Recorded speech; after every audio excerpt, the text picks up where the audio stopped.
Hi all, it's my long video number 8. Video തുടങ്ങുന്നതിന് മുന്നേ തന്നെ ഒരാൾക്കൊരു ഹായ് പറയട്ടെ. ഹായ് നശ്വ.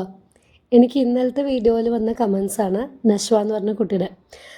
ഇപ്പോൾ ടോട്ടൽ 377 സബ്സ്ക്രൈബേഴ്സായി. ഇതുവരെ വന്നിട്ടുള്ള കമൻസ് എല്ലാം എനിക്കറിയുന്നവർ, എൻ്റെ കൂടെ വർക്ക് ചെയ്തവർ, എൻ്റെ സ്റ്റുഡൻസ്, നൈബേഴ്സ് അങ്ങനെ അറിയുന്നവർ തന്നെയായിരിക്കും. ഇപ്പോൾ കുറച്ചായിട്ടാണ് പുതിയ ആൾക്കാരുടെ കമൻസ് വരുന്നത്. അതിലും ഇന്നലെ വന്ന നശ്വയുടെ കമൻസ് എനിക്ക് ഭയങ്കര ഇഷ്ടമായി. ഞാൻ അതിൽ തന്നെ താങ്ക് യു പറഞ്ഞിട്ടുണ്ടായിരുന്നു. അപ്പോൾ ഇന്നത്തെ ലോങ് വീഡിയോയിൽ സൺഡേ ഞങ്ങളുടെ ഫാമിലി ഔട്ടിംഗ് ആയിരുന്നേ. അപ്പോൾ കസിൻ്റെ മാരേജ് ആയിരുന്നു. ഒരുപാട് മാസങ്ങൾക്ക് ശേഷമാണ് കുറേ റിലേറ്റീവ്സിനെ കാണുന്നത്. അപ്പോൾ രാവിലെ തന്നെ 10:30ക്കാണ് അവിടെ എത്തേണ്ടത്. പക്ഷെ ഞങ്ങൾ കുറച്ചുകൂടെ വൈകി. കാരണം ബസ്സിലാണ് പോയത്. ബസ്സിൽ ട്രാവൽ ചെയ്ത് പോയി. മോനും ഒന്ന് ക്ഷീണമായപ്പം കുറച്ച് നേരം KSRTC സ്റ്റാൻഡിൽ ഇരുന്നിട്ടൊക്കെയാണ് ഞങ്ങൾ വന്നത്. ഒലവക്കോടുള്ള ഒരു ഓഡിറ്റോറിയത്തിൽ വെച്ചായിരുന്നു. അപ്പോൾ പോയിരുന്നു. കുറേ നേരം കഴിഞ്ഞിട്ടാണ് ചെറുക്കനും പെണ്ണൊക്കെ വന്നത്. അവർ വന്ന് എല്ലാവരോടൊന്ന് സംസാരിച്ചിട്ട് നേരെ ഭക്ഷണം കഴിക്കാൻ പോയി. ഒരു 11:30 ആയിട്ടുണ്ടായിരുന്നുള്ളൂ. അതുകൊണ്ട് ആർക്കും വലിയ വിശപ്പില്ല. പക്ഷേ ഇത് കഴിഞ്ഞ് വേറെയും കുറച്ച് പ്രോഗ്രാംസ് ഉള്ളതുകൊണ്ട് പെട്ടെന്ന് തന്നെ കഴിച്ചിട്ട് ഇറങ്ങി. സദ്യ നല്ല അടിപൊളിയായിരുന്നു. കുറേ ആയി ഇത്രയും തൃപ്തിയായിട്ടൊരു സദ്യ കഴിച്ചിട്ട്. 2 തരം പായസം, കുറേ ഉപ്പേരി, അങ്ങനെ ഞാൻ എല്ലാം കഴിച്ചു കേട്ടോ. ദെൻ നെക്സ്റ്റ് ഡേ എൻ്റെ ബർത്ത്ഡേ ആണ്. അപ്പോൾ അതിനുള്ള ഷോപ്പിംഗ് ഒക്കെ ഇന്ന് തന്നെ തീർത്തു. സ്വയംവര സിൽക്സിലേക്കാണ് പോയത്. ഒട്ടും പ്ലാൻ ചെയ്യാതെയാണ് പോയത്. പക്ഷെ പുറത്ത് നല്ല തിരക്കുണ്ടായിരുന്നു. ഞങ്ങൾ വേറൊരു ഷോപ്പാണ് ഉദ്ദേശിച്ചത്. പക്ഷെ ഇങ്ങോട്ട് പോയി. നല്ല കളക്ഷൻസ് ഉണ്ടായിരുന്നു. റേറ്റും കുഴപ്പമില്ലായിരുന്നു.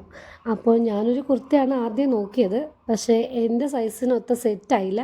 അതുകൊണ്ട് വേറൊരു നോർമൽ കുർത്ത തന്നെ എടുത്തു. എൻ്റെ വീഡിയോസ് റെഗുലറായിട്ട് കാണുന്നവരോട് ഞാനൊരു കാര്യം പറഞ്ഞിട്ടുണ്ട്. എനിക്ക് ചൂസ് ചെയ്യാനായിട്ട് ഒരു 5 മിനിറ്റ് മതി. ആദ്യം കാണുന്ന സാധനം എനിക്ക് ഇഷ്ടമായി ഞാൻ അത് തന്നെ എടുക്കും. പിന്നെ അങ്ങോട്ട് വേറെ ഒന്നും നോക്കില്ല. പക്ഷേ ഹസ്ബൻഡ് നേരെ ഓപ്പോസിറ്റാണ്. ആൾ കുറേ നോക്കും. ഒത്തിരി നോക്കിയിട്ടേ സെലക്ട് ചെയ്യുള്ളൂ. പക്ഷെ ഞാൻ നേരത്തെ എടുത്താൽ തന്നെ ഹസ്ബൻഡ് അത് സമ്മതിക്കില്ല. വീണ്ടും കുറേ നോക്കി. പക്ഷെ അവസാനം ഞാൻ ആദ്യം എടുത്തത് തന്നെ കിട്ടി കേട്ടോ. അത് മാത്രമേ വാങ്ങിയുള്ളൂ.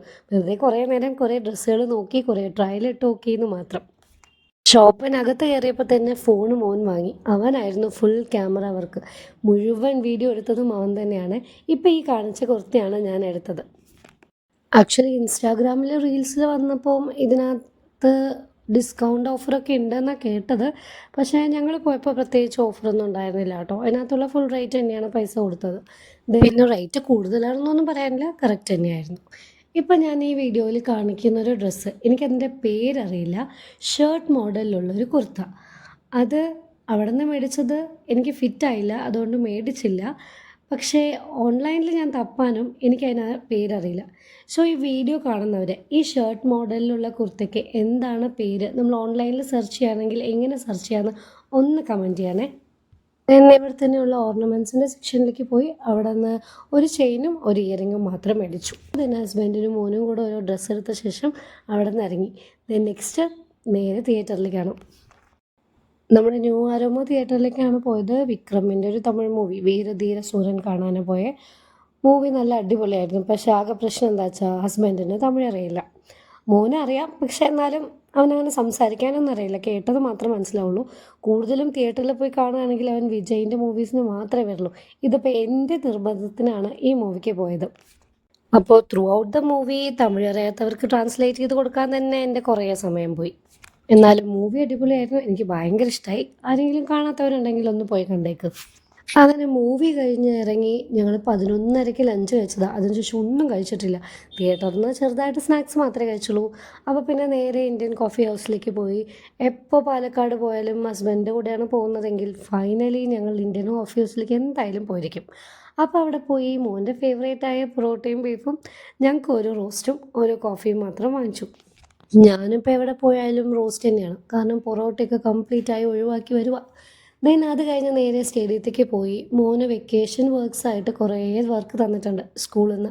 സോ അതിനുള്ള ഐറ്റംസ് എല്ലാം സ്റ്റേഡിയത്തിൽ നിന്ന് തന്നെ മേടിച്ച് ദെൻ നേരെ അങ്ങനെ അവിടെ എത്തി. ട്രാവൽ ചെയ്തതിൻ്റെ ക്ഷീണം മാറ്റാൻ കരിപ്പോടുന്ന ഓരോ ചായയും കൂടെ കുടിച്ച് വീടെത്തി.